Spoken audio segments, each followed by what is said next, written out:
And welcome to the Ramp Up to Retirement podcast with your host, Dan Reese. Dan, I really like this topic today because ramp up to retirement implies I got to retirement, I'm done. But that's not exactly true, is it? Yeah. I mean, this is a great topic because I think a lot of people struggle with it. And it's this idea of going from this accumulation phase where you're basically building your resource pool, right? So that can be a variety of things, but you're building this pool over time to eventually become what we would call financially independent, which simply means I've got enough to be able to step away from work and step away from earning money every day, right, and be able to use these resources in order to provide for myself for the rest of my life, right? And so it's interesting because there's a lot that goes into it, and we're going to jump into that today. What's the number one, I guess, mistake that people make? Obviously, if they're working with you, you're going to help them avoid those mistakes. But, typically in your practice and in your time of doing this, in your experience, is there like a number one mistake that a lot of people make when they get to retirement or as they approach retirement? Yeah, I think a lot of it is, and some of this is just online calculators and all this stuff somebody will jump in and do and like, oh, I'm good, I can retire. Yeah. The problem is that when you're accumulating, I think the number one mistake is thinking that, distributing is the same as contributing. And it's not. So basically there's a huge, huge difference between those years where you're accumulating wealth. And so you could be accumulating wealth in a variety of ways. And I think the most common is obviously saving in a 401k, investing over time, taking money out of your paycheck. But there's people that are also accumulating maybe rental properties, or they have a business, or, there's a lot of ways you can accumulate wealth over time, right? And so they think, okay, that wasn't too bad. Like basically I just, lived within my means. I consistently saved. I let, the market and compounding kind of take care of growing my nest egg. And so a lot of them, the big number one mistake is, I think I can keep doing this. I'm just flipping the switch. Now I'm just going to use some of it, right? That's not that hard. Yeah. But the reality is there's tons of things that come into play that we're going to talk about today. Okay. So I'm here. I'm a client of yours. Let's pretend I'm a client of yours. I walk in and I go, Dan, I've arrived. Next month, I'm handing in my papers. I'm stepping back. I'm not going to get a paycheck anymore. What do I do?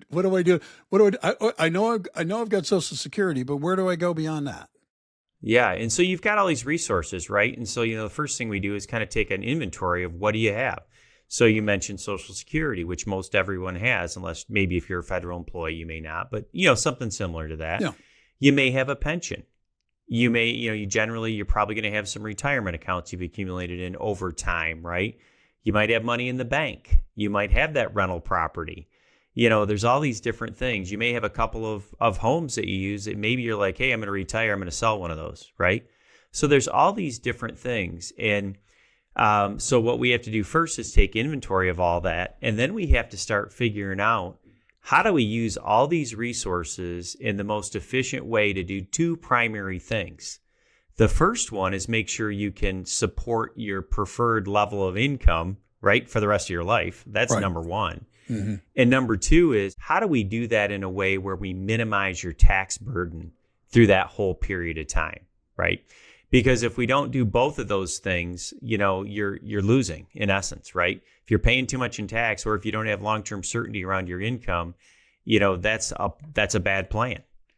So we want a good plan. We want to really, deal with those things and make sure that they're both going to be fulfilled to your greatest ability.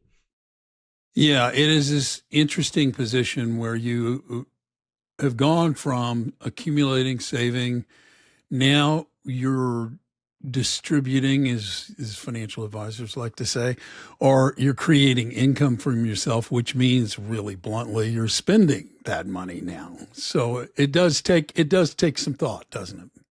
It does. And there's so many challenges around, we would call it, some call it decumulation versus accumulation, right? And most people would prefer to not decumulate, right? They'd prefer to use money and continue. Decumulate?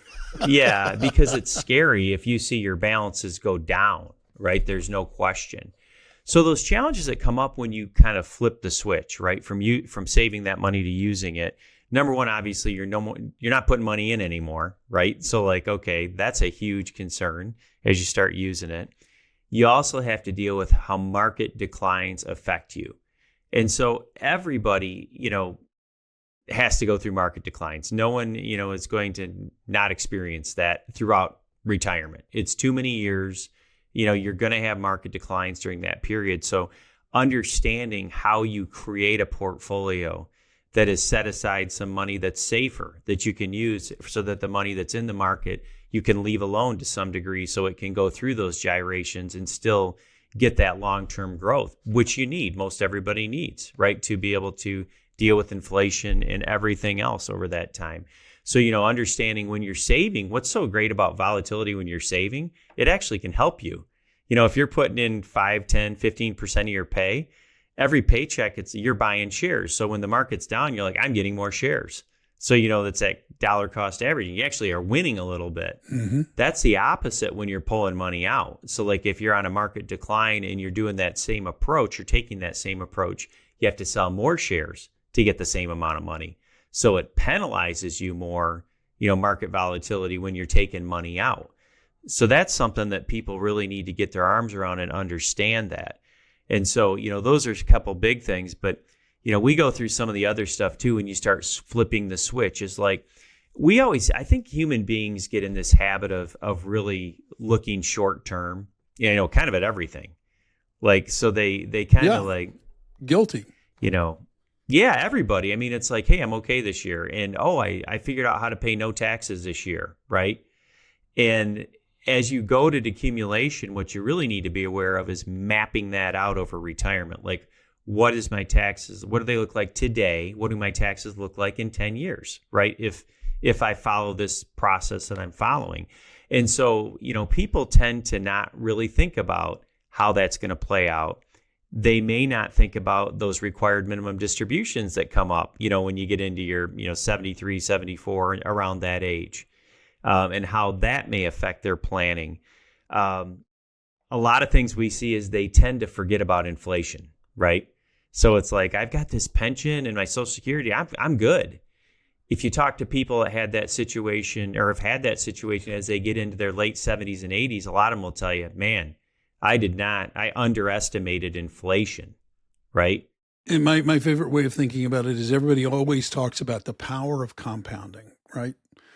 What Warren Buffett talked about, it was like the ninth wonder of the world, the power of compound interest. Yeah, right.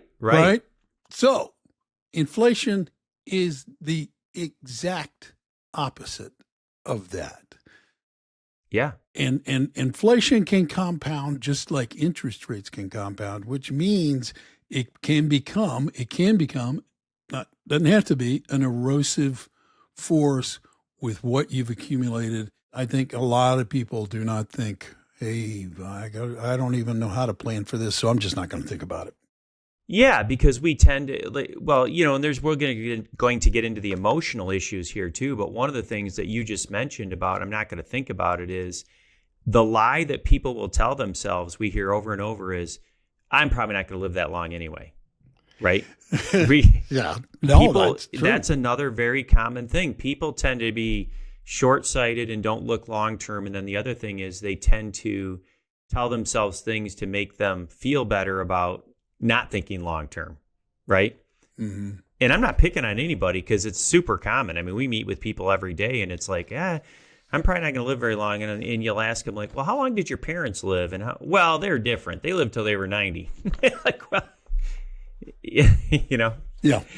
So everyone else is different. And the truth is that no, you're generally, I think the average is, and this is, I don't know this is exact, but typically if a man is age 65, I think on average they tend to live till about 85. And a woman that is 65 tends to live on average till about 90. And everybody looks at, well, the life expectancy is only 77 or 78. And you're like, well, that's at birth.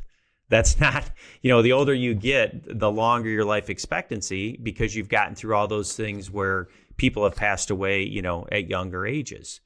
And so, that's a big thing that people forget that goes right in hand with your inflation comment. Kind of to be basic here. And this is what I'm going to raise as an issue, because I've actually had a conversation with an accountant about this. He told me it's amazing how many of his clients do not prepare for taxes on their Social Security. I have a friend of mine who donates his time helping low-income people prepare tax income.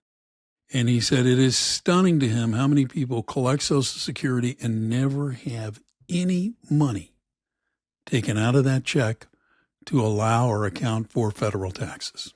You actually hit a huge issue. You hit the nail on the head with this, because it's not just Social Security, it's just taxes in general. Because a lot of people don't understand, like when they add everything up, what their tax liability is going to be.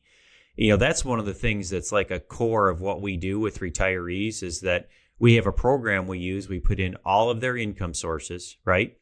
And we add in any withholding that's being done. So like you said, typically a lot of people start their Social Security, they don't withhold anything, right? Because they're just like, oh, I don't think I need to withhold anything. And they don't necessarily talk to anyone. And then when you start running the numbers, you're like, hey, you're underfunded for your tax bill. And it's like sometimes that will even create penalties, because, a lot of times if you underpay enough, you're going to have penalties. And some states are even more punitive than the federal government with underpayment of taxes. And so that is one of the biggest challenges when people enter retirement, is understanding, how do I project out what my tax liability is going to be, and make sure that I've got a system in place, whether that's withholding or whether that's quarterly payments that you're making. It doesn't really matter how you do it, but you have to have a system as to how you're going to withhold or pay that tax throughout the year. So when it comes to April and you're filing, or March, and you don't get this big surprise, because, tax surprises might be the worst surprise anybody could ever get. I'll attest to that. There are times in my career where I got tax surprises they began with a conversation, Dan, with my accountant, who goes, Bill, are you sitting down somewhere? And I'm like, yeah. I'm like, no, but maybe I should. Oh, gosh. Yeah. And I know we talked slightly about that. That actually falls in a little bit to the emotional stuff that people deal with, So one of the things, going back to when you're working, most of the time, the way payroll is now, like taxes are one of the things you never really think that much about. You might run into the end of the year. You're like, oh, I was underpaid a little. I need to bump up my withholding. Or I got a really big refund. I probably can reduce that a little bit. But it's pretty straightforward, right? For most people, they're going to be in the ballpark, because the tax software, the payroll software that most companies use, does a pretty good job of figuring out kind of what you need to withhold. And so, that's something that is while you're working easy, when you retire, not so easy. But other stuff that comes up emotionally is like spending decisions. Because you're not making money anymore, that's one of the big, things that people struggle with. It's like, I don't think I can afford to do this or do that, because, they're not really certain the impact it's going to have on their retirement income plan over time. And so many, many people actually underspend in retirement compared to what they could, because of fear, and it's like that never really happened as much in the old days when somebody had a pension, Social Security, and maybe some money in the bank, because they pretty much knew, okay, this is what we have coming in and it's not going to change. And so it was a lot easier. But with the advent of 401ks and these different retirement plans and all these different things that exist out there in the world today, it's very easy to live in a kind of a fear-based world and not live like you could in retirement, not take that vacation, not maybe, do some things to the house that you'd love to do, because you're thinking, oh man, if we do that, we're going to run out of money, right? Yeah. And so that emotional piece is a super big challenge for many, many people going into retirement. And so that's why we always tell people, part of the value of really professional help, working with a CFP, certified financial planner, is that number one, you're going to be much more efficient with how you use all those resources, right? But number two, you're going to have a lot more confidence on the things that, basically being able to do things you really want to do, or maybe on the flip side, knowing you really can't do that, right? To protect you from running out of money. And so it really, that can kind of help with that emotion quite a bit. So as a financial planner, Dan, what do you do when you sit down with somebody and you've gone through, look, you need to be aware of taxes. You need to be aware of your income streams. You need to be aware of and put into your budgets, inflation reality. What do you do to help those people feel better, feel more secure about what they have done, and that things are going to be okay? Yeah, I mean, the very first thing we do when we put together, we start doing planning is like I say, we take that inventory, and we have some different software that we lean on pretty heavily, because one of them will take all these resources and it helps us to visually display how much income can your resources really provide for you ongoing, inflation adjusted and all those things. So that's super important because that gives us a baseline, right? So we're like, hey, your resources can provide $7,000 a month spendable income, right? As an example. And so people can begin to be, oh, well, that's great. We didn't think we'd be able to do that at all, right? And then we can also put in some of the extras like, hey, for the first 10 years of retirement, we want a travel budget, or different things like that. And so we're really kind of like just brainstorming, you know what I mean? What's a baseline? And then what are things you'd love to be able to do, and it could be gifting to the kids. It could be more charitable giving. It could be, like, hey, that big house renovation, or maybe even a second home somewhere. And so really helping them to kind of brainstorm and figure out what does your retirement look like in your perfect world.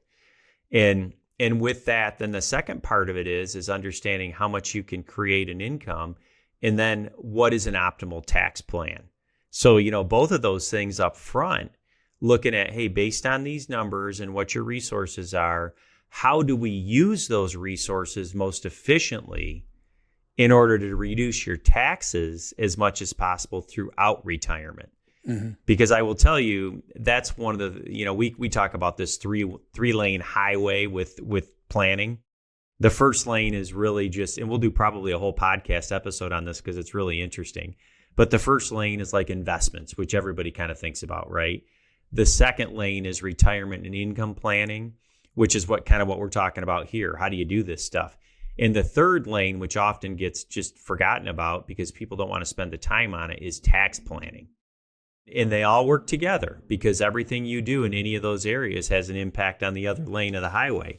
And so really, addressing all those things up front, that ultimately is going to give someone a lot more confidence that they're paying the least amount of taxes through their life. And that's a little bit of a moving or a shell game because, the federal government just changed our tax code again. And, that happens. So it's like you got to be a little dynamic in that area and be able to adjust. But if they know that they're doing a really good job addressing that, they're using their resources wisely. So that may mean, hey, starting Social Security a little later and using some of my own savings first to give me more certainty. It could be lots of things. But when you bring it all together, the ultimate goal is to give families that confidence that, they're doing what they can do with the resources they have. And the other side of the coin, they're not taking too much risk and doing too many things that could put them in a really bad position in the future. If I'm sitting there, my wife and I are sitting there in front of you. I mean, what are the typically? Do you talk about income? Do you talk about? I mean, how do you address these things we've been talking about in terms of inflation and market volatility and income? Are there strategies that you review and you go over with your clients to say, hey, this is what we can do for you? Yeah, no, for sure. And so you start thinking about that stuff. One of the big things just to simplify things to a great degree, right, is that what is your mix between like guaranteed income sources, which would be things like Social Security, pensions, possibly some annuities, things like that. What's your baseline guaranteed income? Gotcha. And then how reliant are we going to be on what we would call the variable sources? Things like your investment portfolio, could be rental properties, could be a lot of different things in that area that fluctuate or you don't have as much certainty around, right? And so that's one big part. And that's really depends on someone's feelings around risk and also what their ultimate goals are. So as an example, like if you said, let's take a couple that maybe they don't have kids and they're like, look, we don't really care what's left at the end. We're more interested in maximizing what we have during our lifetime, right? Then there's things you're going to do. You could use some annuities that draw down that principal and get the most income you could possibly get out of that money over time. Somebody else might say, you know what, it's really important that we leave as much to our kids, right? Or some charity or something like that. So maybe they're more, we want to have a good life, but we also want to leave more. Well, that would mean maybe taking slightly more risk in retirement and having a little bit more in some of the variable things like, investment portfolios and a little less in guaranteed, which would allow them to grow that money more over time, right? And have more left over at the end. And so that's the thing that's really challenging about a lot of this stuff. And we talk about challenges with going from accumulating to spending or distribution planning, is that everybody's different. What are your real goals? What's your risk level? What are you comfortable with? How do we go about building something that's going to allow you to really get the most out of your money based on what's most important to you? Because it's not what's most important to me, or you know what I mean? It's like what matters to you, and let's figure out solutions that are going to allow you to get there in the most efficient way. I got a weird question because we're talking about accumulating, de-accumulating, spending. Yeah. But, if you have kids, it may be true for people who don't. I don't know. I have kids, so I this is a natural question. How do I preserve? Is there a way? I don't know. Is there a way that we can talk about preserving some wealth so that that money is there to distribute to either the kids or the grandkids? Yeah, absolutely. I mean, that's just basically, it's kind of like if you think of a bucketing approach and you think, okay, we want to preserve a certain amount of money. Let's set that aside and see how our plan works without using that, right? So literally, because one of the things I think, again, back to one of the things humans struggle with is really separating out buckets of money, if you will. You've got this IRA account that's got all this money in it, and it's like, okay, well, how much? What does that even mean? How much am I going to need, for this, and how much am I going to need for that? So this idea of separating out money and saying, okay, this resource is really ideally not for us to ever touch. So we want to leave that for kids. And if we do that, maybe we can be a little more aggressive with those investments, more stock-based, because it's based on their life expectancy, maybe not yours as you get older. Yeah. Mm-hmm. And then how does my plan work, with that? Are we still okay?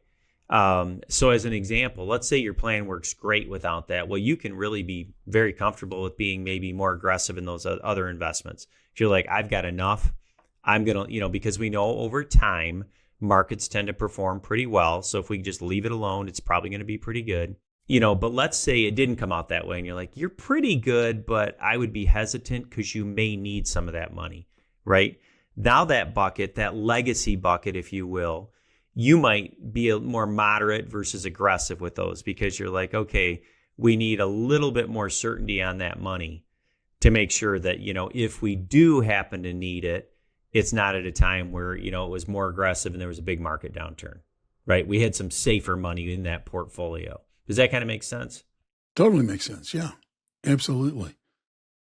So I guess part of that wealth preservation has to do with an area that I will confess I'm weak in, which is estate and wealth transfer, i.e., wills and trust and those kinds of things. Do those come into your conversation?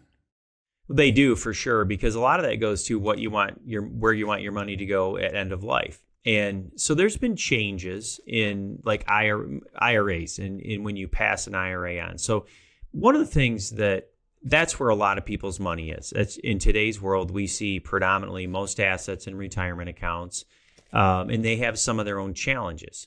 And that's one of the things, too, I will say comes into good estate planning is, number one, understanding where are your resources at, right? So if you've got an after-tax, like a brokerage account or a joint account, typically they're going to get a step up in value on those assets. So the kids are going to get most all that money, right? They're not going to owe taxes when you pass away. But IRAs have unique features because if you have a regular traditional or pre-tax IRA, 401k, things like that, Yep. the taxes have not been paid on yet. Well, those assets are going to go to your kids and they're going to have to pay the taxes, and they have 10 years to get that money out. And so it's different because they used to have something called a stretch IRA where they could take it out a little bit each year based on their life expectancy. Now it's more of a 10-year rule. And this gets complicated. I just want to preface that. Like, there can be different rules based on how you have your beneficiaries listed. And it just shows you the value of good estate planning. For people who are listening to this conversation, I think this is probably where we should say, look, everybody's individual situations vary. So this is a conversation meant to, give you some things to think about and to go to your financial advisor and talk about. Because as you've just pointed out, there is no hard and fast rule because your circumstances are different from mine and mine are different from my neighbors. 100%. And that's really important around this estate, the estate planning piece, because you do need to get clear on what you'd like to have happen, and then after that, good planning can make it very efficient, right? So I'll give you a simple example. Let's say somebody had half their money in IRAs and half their money in things like Roth IRAs and taxable accounts, right? That you've kind of already paid your tax on, if you will. Yeah. And you've got a desire to leave part of your money to your church or a charity and part of your money to your kids. Right. Well, simple example is you'd want to leave the pre-tax IRA to the church or the charity because they don't pay taxes. So they get all that money. And you'd want to leave your Roth money and your after-tax money to your kids because they would get that pretty much tax-free. And you've talked about those charitable donations as qualified charitable donations, right, in the past. Yeah, yes. And so that's the other piece. But while you're living, once you're over 70 and a half, you can give money out of your IRA pretty much tax-free to qualified charities through that. But it's the same thing at death, because charities don't pay tax. Mm-hmm. So it's a really nice way, if that's part of your estate plan, those are dollars that you should give to that. You know what I mean? The qualified charity is those pre-tax dollars because it helps. And this all comes into really good, you think of trust planning. Not everyone needs a trust, but it comes into play, depending on your situation. Beneficiary reviews, we talk about those things. So much of good planning in retirement is not a set it and forget it.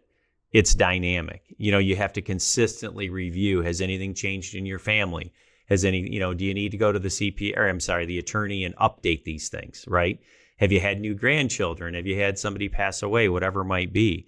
But it all comes down to consistency across that planning so that when you get to end of life, the things that happen are what you wanted to happen, because, so many times people neglect it and then they're shocked that it didn't occur. They're gone, obviously, but their family's shocked. Yeah. That it didn't happen how it should have happened.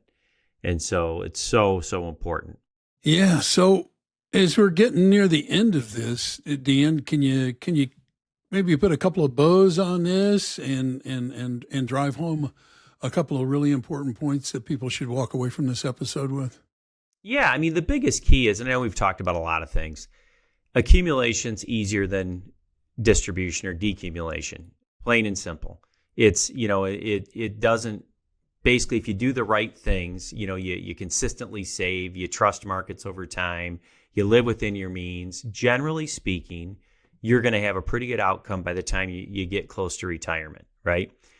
When it switches over, you just have to be aware there's a ton of moving parts. And I mean, the price to pay is high. I mean, it's really high. Like if you do it the right way, by the book, generally with the help of a certified financial planner, you are normally going to end up in a much better position and you're going to have a lot more peace of mind. And we can't overemphasize that piece of it because, it's really sad to see some people that have done such a great job, like accumulating and building this wonderful nest egg. And then they are so afraid to do anything in retirement. They really don't have a good quality of life, and it's like, okay, that's not good at all. So, making sure that you do those things. And really, what I always tell people, honestly, if you're within 3 to 5 years of wanting to retire, that's the time to go meet with a CFP. That's the time to sit down and say, what trajectory are you on? what are things that you can do to really, ramp it up? And that's the term of the podcast, right? Bingo. How do you ramp up your retirement? That's how you do it, because it gives you a couple of years to really make some adjustments that you may need to make, understand where you are. So like when you turn it over, you're like, hey, I know kind of what income we can have. I know what we can do, what we can't do. And then you have that peace of mind around it, right? So you feel good when you're walking into retirement. So that's my best advice. And, we've talked before. We're here to help you. We've got certified financial planners in our office. We can easily run, kind of see where you are right now, what income your resources can provide for you, what your tax picture is going to look like, get you going, get you to begin to understand these things so that you can focus on what really matters to you and what you'd really like your plan to be able to accomplish once you stop working. So anybody who's listening to this, Dan, who does not have a relationship, they're not a client of yours already, what is the best way for them to reach out and maybe, at least initiate a conversation with you? Yeah, I always recommend people visit our website, averywealth.com, and you can click on that in the show notes as well. The URL's there for that. You can always call us, 517-783-1695. It's on our website. You were in the phone book if those still exist. But anyway. I think they do. I'm not sure, though. Yeah, I'm not sure either. But we're always willing to set aside some time, answer questions on the phone. I know sometimes it might be a little bit of a hurdle to come into somebody's office that you don't know. Well, we're happy to talk on the phone or do a Zoom or anything that suits you, to get those questions answered and to be able to get you going down the right path. But yeah, don't hesitate. We're here for you guys to help you have great retirements. That's great. The other thing you can do if you're listening to this podcast, and maybe this is your first time, is you could hit the follow button. The value of that is twofold, really. Most importantly, the next time Dan drops a new episode, you'll be notified saying, hey, Dan's got a new episode you can listen to. The other thing is it reminds you that Dan has an entire catalog of podcasts you can go back and listen to about tax planning, about charitable giving, about the things that might interest you that you maybe would like to know a little bit more about. So, and then I would ask, if you like this podcast, please tell people about it. Share it with people, because word of mouth promotion is invaluable and we would be deeply grateful.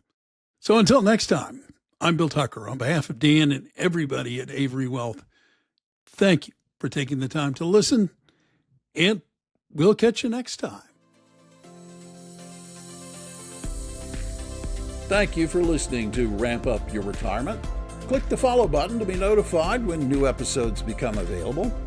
Visit our website at www.averywealth.com or give us a call at 517-783-1695.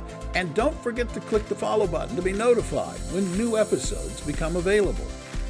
The information covered and posted represents the views and opinions of the guest and does not necessarily represent the views or opinions of Avery Wealth.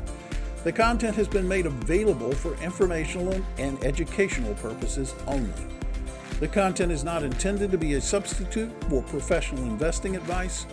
Always seek the advice of your financial advisor or other qualified financial service provider with any questions you may have regarding your investment planning. The opinions voiced in Ramp Up to Retirement with Dan Reese are for general information only and are not intended to provide specific advice or recommendations for any individual. To determine what may be appropriate for you, consult with your attorney, accountant, financial or tax advisor prior to investing. Guests on the show may not be affiliated with CWM LLC. Views and comments by guests may not be representative of CWM LLC. Investment advisory services are offered through CWM LLC, an SEC-registered investment advisor. Carson Partners, a division of CWM LLC, is a nationwide partnership of advisors.